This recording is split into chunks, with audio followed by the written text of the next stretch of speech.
Katika neno tunazidi kumjua Kristo. Katika neno ndivyo maisha yetu pia yanabadilishwa. Ipo nguvu ndani ya neno. Kama tuko na somo letu ambalo pia liko mwishoni sana, kama iongezeke sauti kidogo, kwa sababu kuna watu wako nje ambao tunatamani hizi microphone pamoja na kule speaker ziweze kufika mbali kwa ajili ya neno la Mungu. Bwana Yesu asifiwe sana. Tunaendelea tena na somo letu zuri la Roho Mtakatifu. Na leo tunaenda kujifunza njia ambazo mwanadamu anaweza kwenda kinyume na Roho Mtakatifu. Tutakwenda kuangalia njia 4 ambazo mwanadamu anaweza kwenda kinyume na Roho Mtakatifu. Bwana Yesu asifiwe sana. Njia ambazo mwanadamu anaweza kwenda kinyume na Roho Mtakatifu. Tumejifunza habari za Roho Mtakatifu, ya kwamba Roho Mtakatifu ni Mungu, ni nafsi hai ya Mungu aliye hai.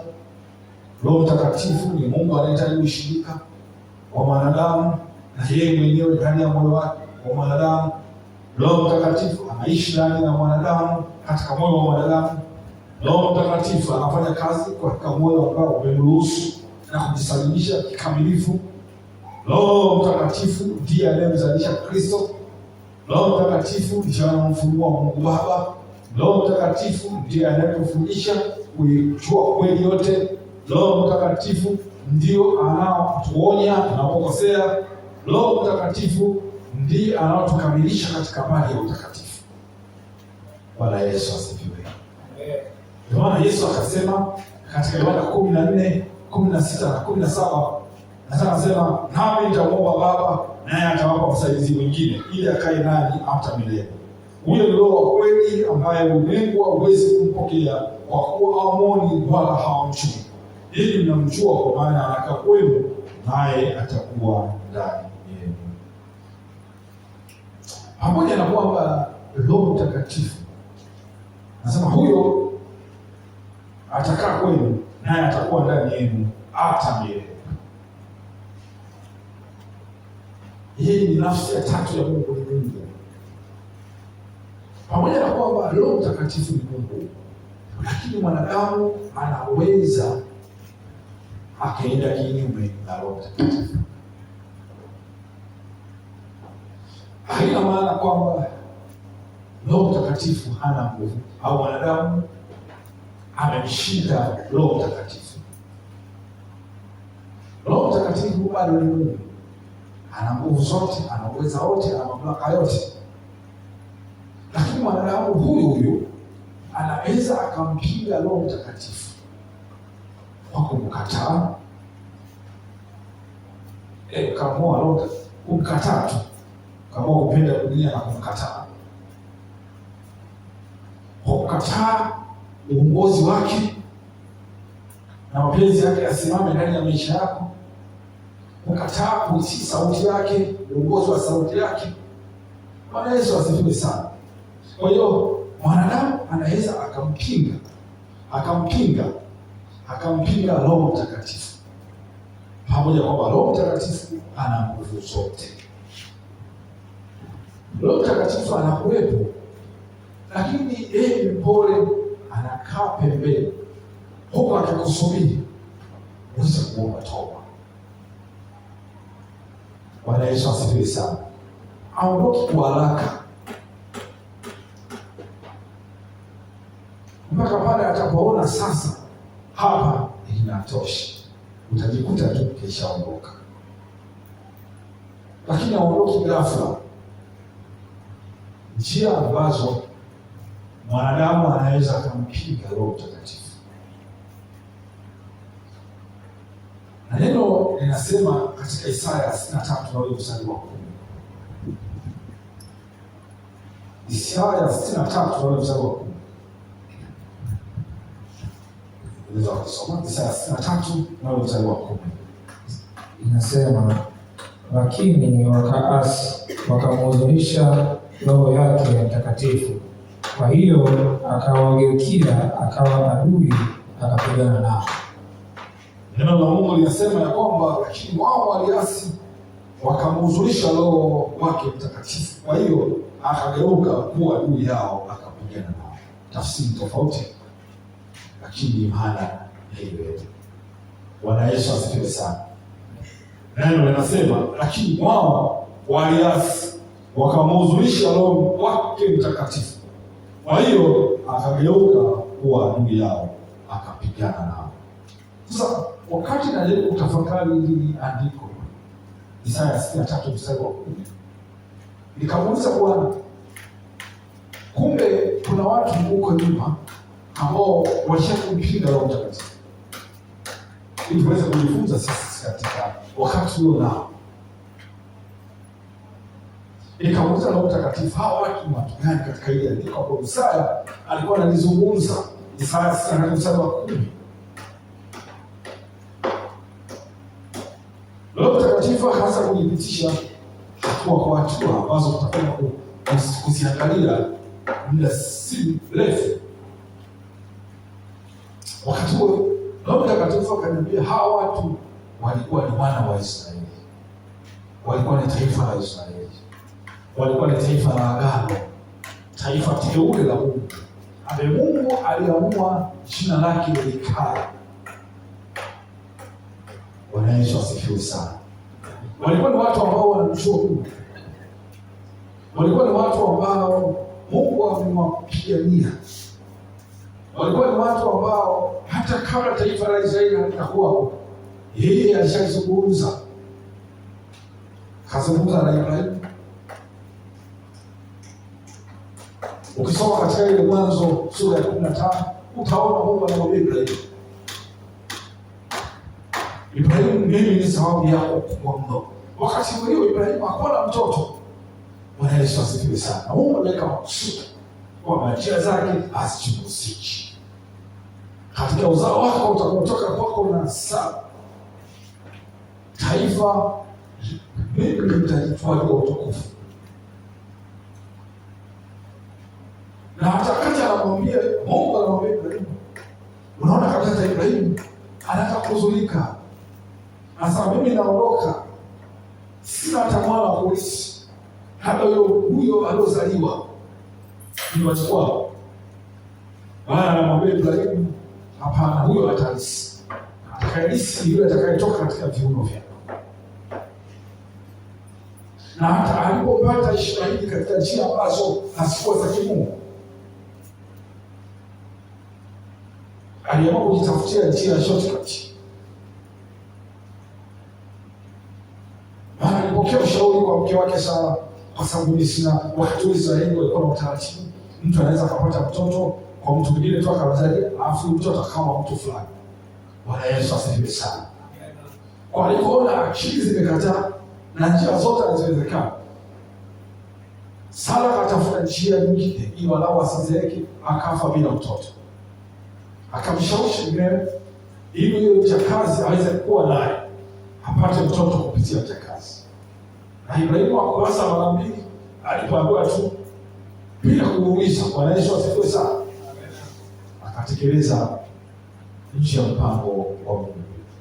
Ishmaeli akapatikana. Lakini tunaona hata Mungu anamwambia wakati wa Ishmaeli ana miaka 10, Mungu anamwambia kuna taifa kubwa litakuja kuzaliwa. Yeye akajua ya kwamba ni Ishmaeli. Akamwambia hapana, sio Ishmaeli. Bwana Yesu asifiwe sana. Kwa hiyo sasa taifa la Israeli ni taifa la agano. Hata walipokuwa utumwani, Bwana Mungu aliwapigania. Tutaona kidogo hapa, tusome katika Isaya 63 hiyo. Hebu turudi nyuma kidogo, mstari wa 8 na wa 9. Tuende tuone namna ambavyo walipokuwa karibu sana na Mungu. Amina. Neno la Mungu linasema, maana alisema, hakika ndio watu wangu hawa, wana wasio na hila, akawa mwokozi wao. Endelea mpaka mstari wa 9. Katika mateso yao yote yeye aliteswa, na malaika wa uso wake akawaokoa kwa mapenzi yake na huduma zake aliwakomboa mwenyewe, akawainua, akawachukua siku zote za kale. Kwa sasa unaona kwamba ukisoma mstari wa 8 na wa 9, kabla ya kwenda mstari wa 10 walipoasi. Kabla ya hapo wana wa Israeli walikuwa karibu sana na Mungu katika uhusiano, ushirika na ukarimu. Na ukiangalia unaona kabisa kwamba Mungu aliwapenda taifa la Israeli. Pamoja kwamba walikuwa utumwani, lakini bado Mungu alikuwa pamoja nao. Mungu aliwakumbuka, sema nisuri tu majira yafike, kwa sababu alimwambia Ibrahimu katika Mwanzo 15, hakika ya kwamba hawa wana watakuja baadaye mpaka watapotimia uovu wa Waamori hata kizazi cha 4. Bwana Yesu asifiwe sana. Kwa hiyo sasa taifa hili lilikuwa ni taifa la Israeli. Ukiangalia sana zama, lakini wakaasi wakamwasi na Mungu. Roho wa Mungu akageuka akawa adui. Sasa hao walioasi walikuwa ni taifa la Israeli. Bwana Yesu asifiwe sana.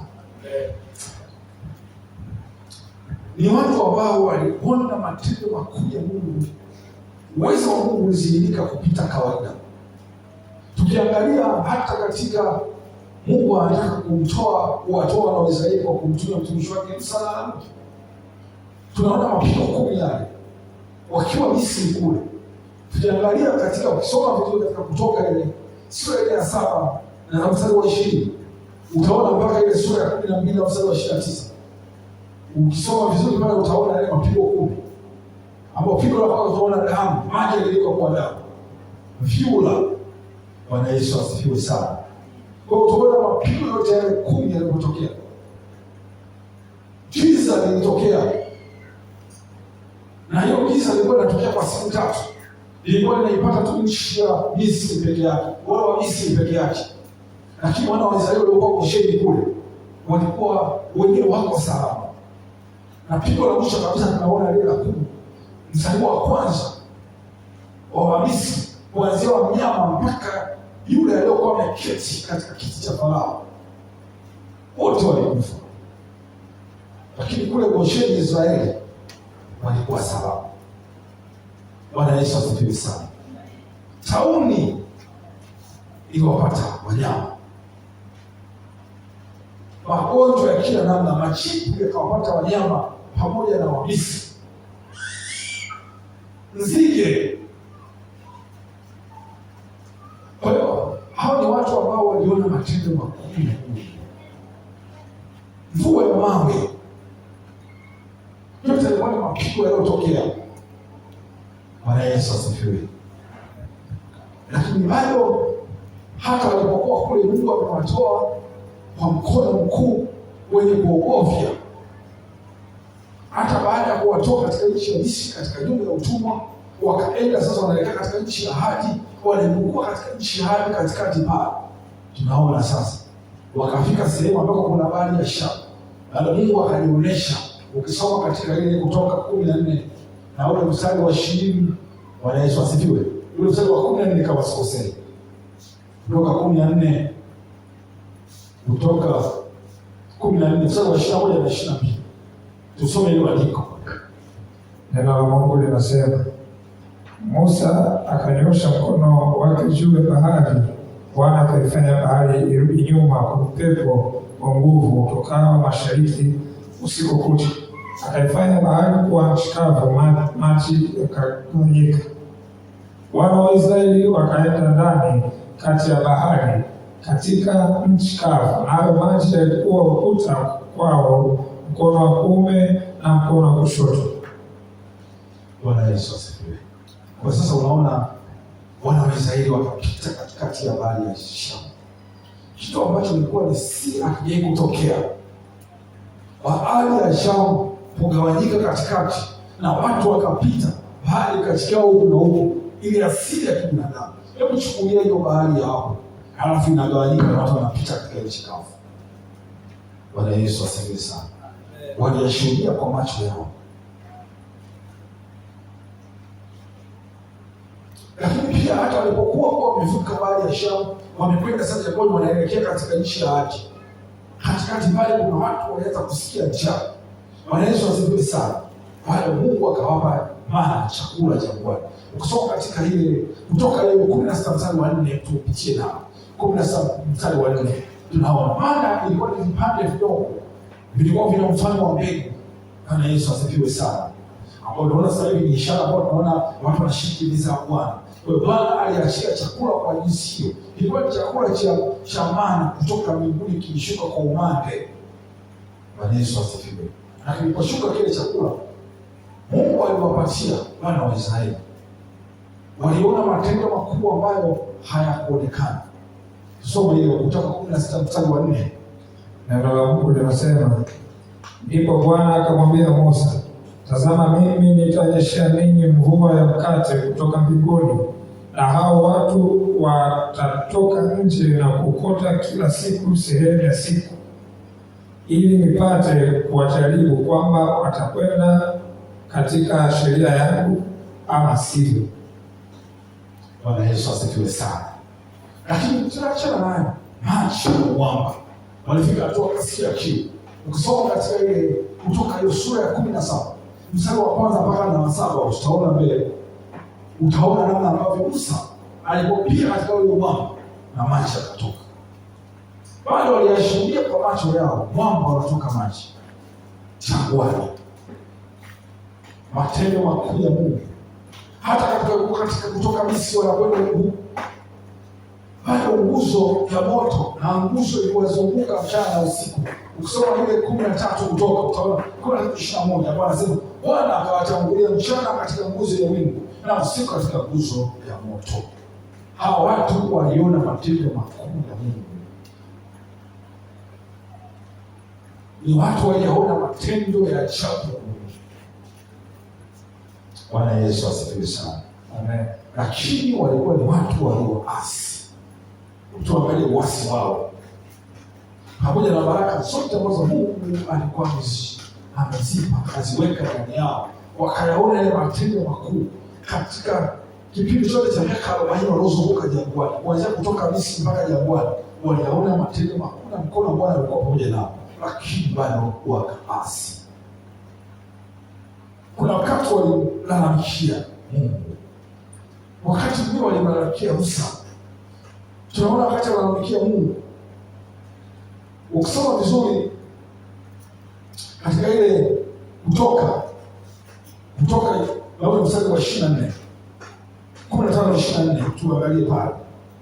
Kutoka 15. Pale mara maji yalipokuwa machungu watu wakaanza kulalamika.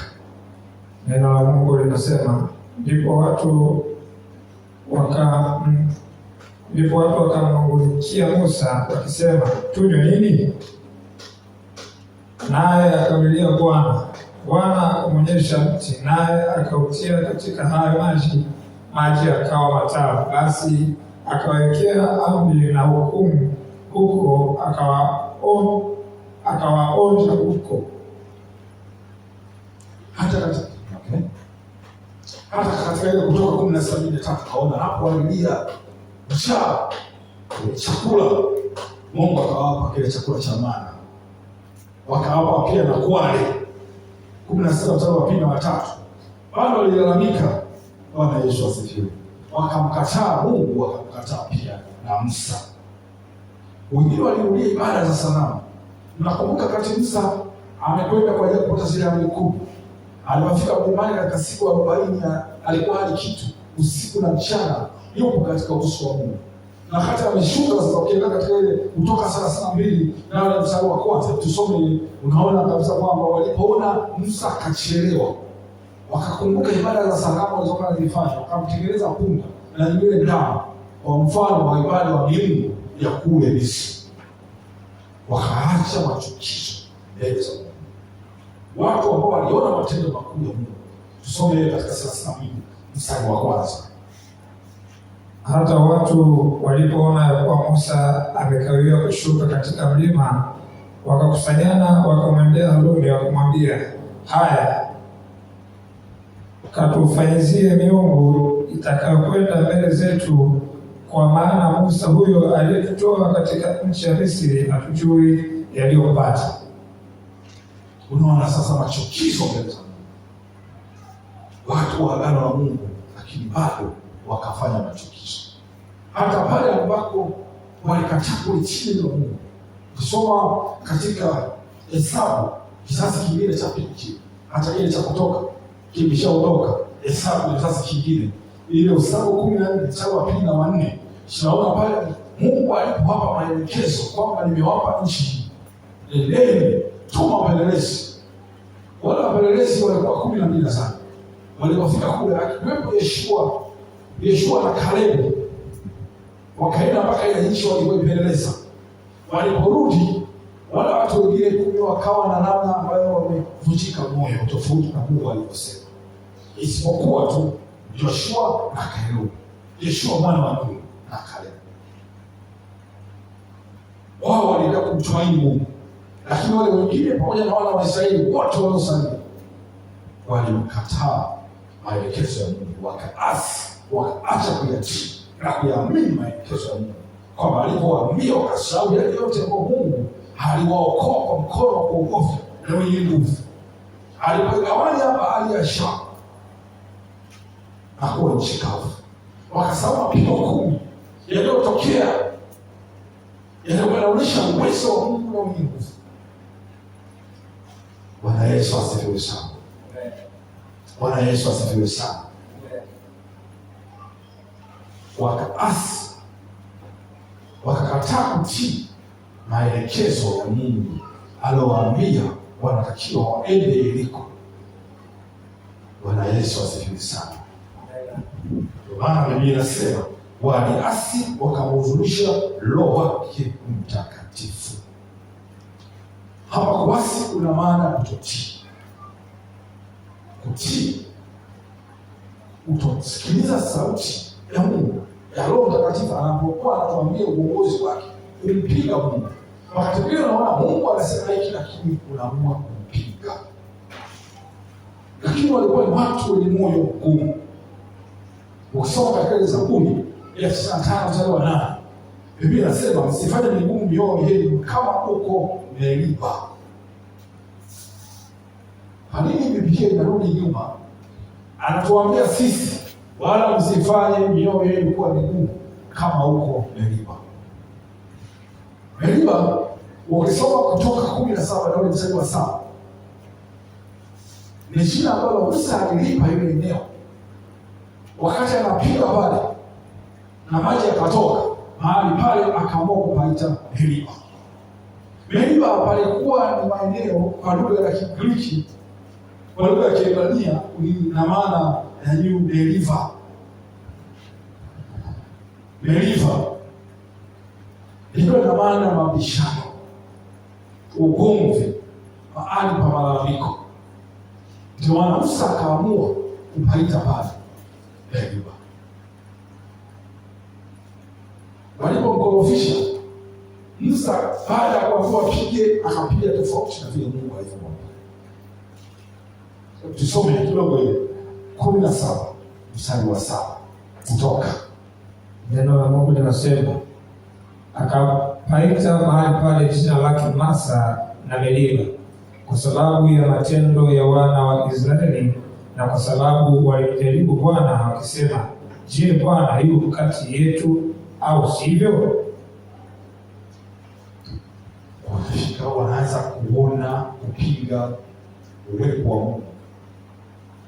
Bwana Yesu asifiwe sana. Kwa sababu Mungu aligeuka akawa adui yao.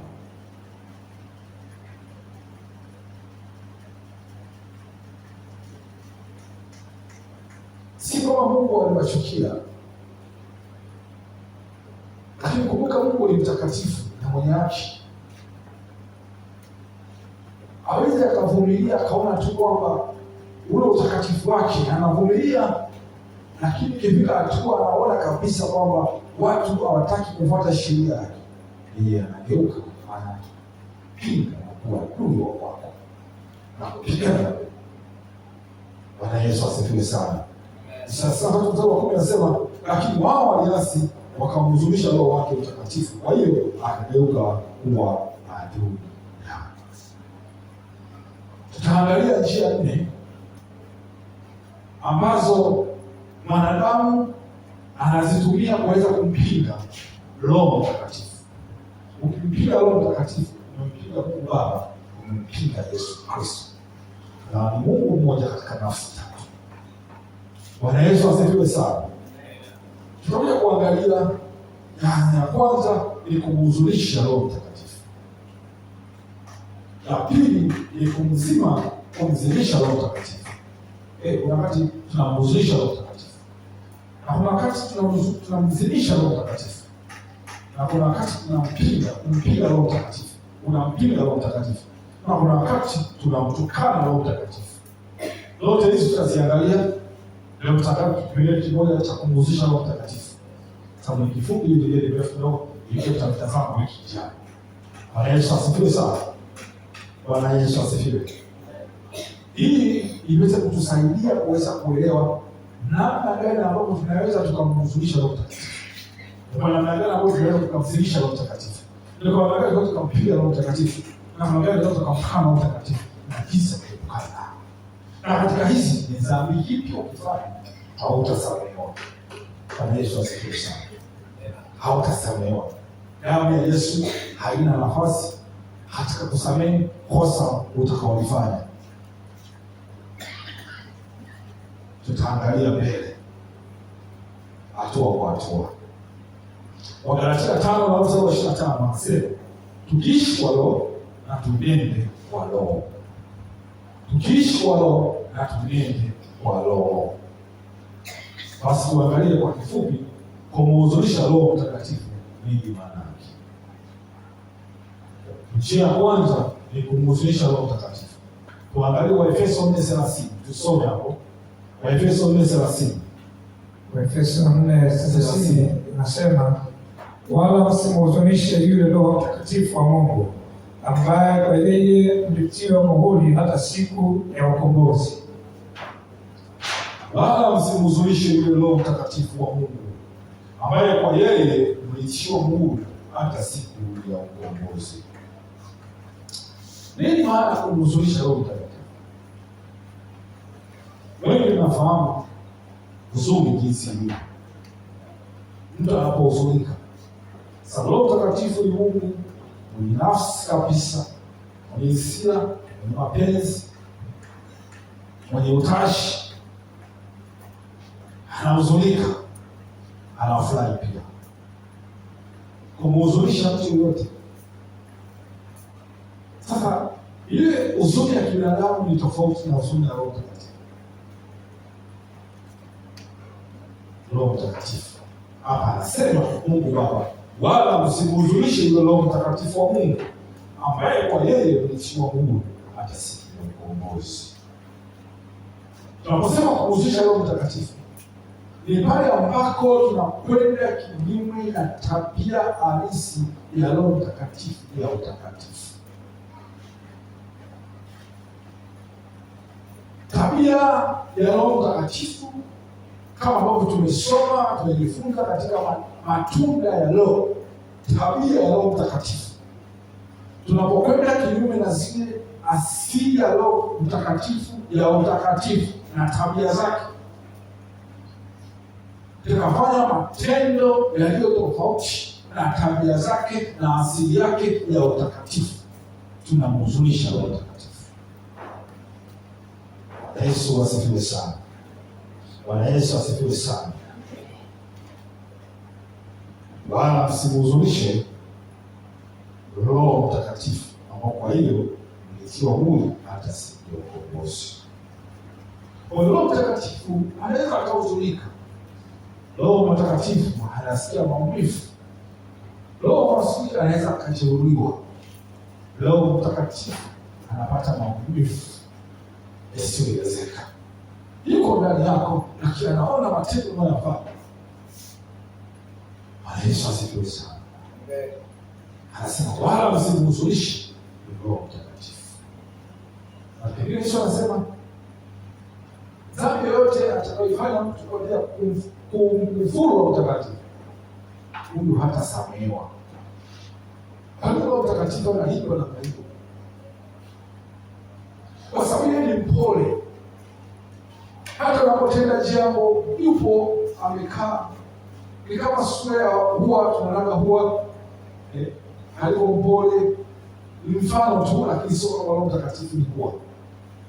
Amechukua sura na umbo na tabia ya hua, namna alivyo mpole. Bwana Yesu asifiwe sana. Wala msimhuzunishe Roho Mtakatifu. Kwa hiyo dhambi za ndani kabisa ambazo tunazifanya, chuki, mapigano ndani kwa ndani, wivu, masengenyo, dhuluma, mambo yote yaliyotamkwa, uzinzi, uasherati, uongo, ugomvi, ghadhabu, matukano na mambo ya namna hiyo yanayofanana nayo, uchawi na kila namna, ibada za sanamu. Bwana Yesu asifiwe. Ibada za sanamu inawezekana ni kitu chochote ambacho unakipa nafasi badala ya ndio unabii. Ibada za sanamu mpaka uchonge sanamu iweke hapo, ni kitu chochote ambacho kinachukua nafasi ya Mungu Baba, Mwana, Roho Mtakatifu. Wewe unaamua kukipa badala ya Mungu.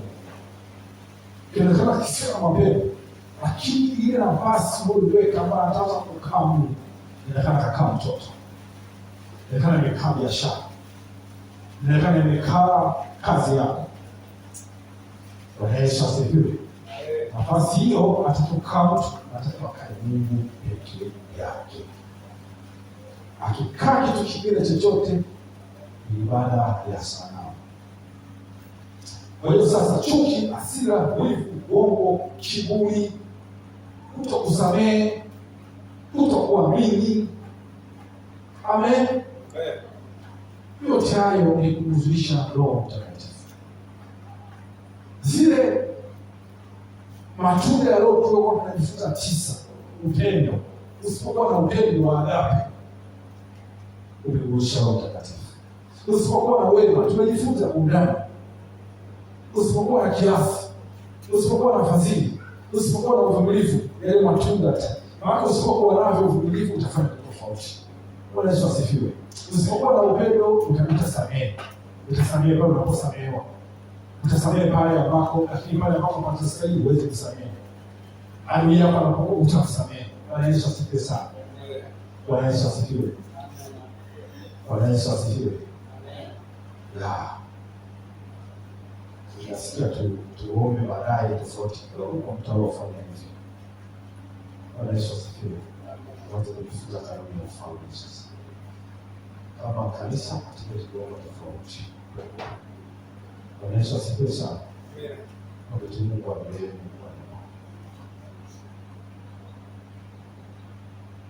Bwana Yesu asifiwe. Na Mungu anasema wapendeni adui zenu. Ni adui wa Mungu, lakini tuombe rehema. Sio? Tutaomba rehema baadaye. Tutaomba rehema, sio juu yake. Bwana Yesu asifiwe. Chuki, hasira. Roho Mtakatifu anakaa ndani yetu kama rafiki wa karibu na mshirika. Pale ambako hatuonishi tabia za kwake, Roho Mtakatifu anahuzunika. Sasa jiulize, ni mara ngapi umemhuzunisha Roho Mtakatifu? Mara ngapi umemhuzunisha Roho Mtakatifu wewe ndani yako? Mara ngapi umemchukia adui yako? Mara ngapi umemshika mtu kwa ghadhabu? Mara ngapi ulikuwa na chuki juu ya mtu?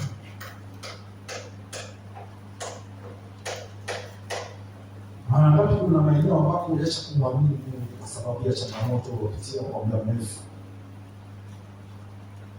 Mara ngapi umempinga Mungu?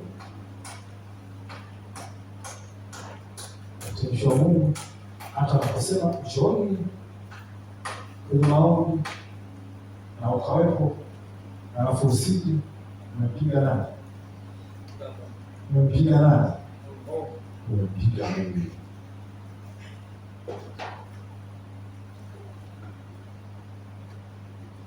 Tukashuhudie hata huko tulipo, kuna mtu kabisa ndani yako unashuhudia, unakutana naye, Roho Mtakatifu anakushuhudia, wewe mtu nishuhudie. Yesu asifiwe sana.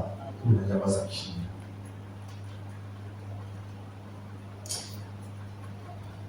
Sasa nilikaa na mamangu akaniambia,